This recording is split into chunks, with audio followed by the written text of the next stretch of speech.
ئەو ئامارانە ئێمە لەلایەن کۆمەڵی کوتەواڵەکانەوە هەیە، لەلایەن سالاسیماوە هەیە، لەلایەن کەڕولاڵانەوە هەیە، لەلایەن کەمەندامانەوە هەیە، لەلایەن بەتایبەتی یەکێتی نابینایانی کوردستانەوە ئاماریان لایە.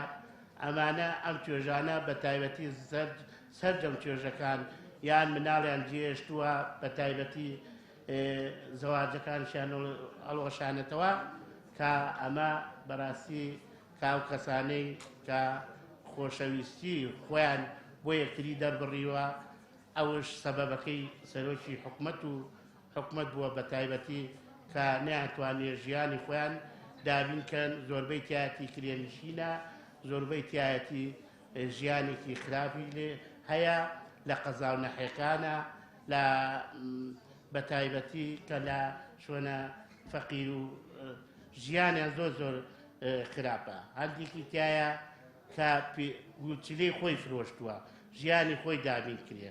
ئەمە بۆ یەکە ئێمە ئەم ئاگاداریمان کرد بۆ سەرۆکی حکوومەت کە بەتایبەتی کەسش بە خوێندنەوەیەکی خراپی نەبێ بڵێ لانگیری حزبێتتر بووە یان کەسێتر لە پشتیەوە بووە. چێشتی باشی کردووە، من سوپاسێکم. بۆ نمونە مامۆستا عەلی باپیر هاوکارمان بووە، سلاحەدین بایەدین هاوکارمان بووە. ئێمە سوپاسی یەک بە یەکی ئەو کەساناکەین هاوکارمان بووە.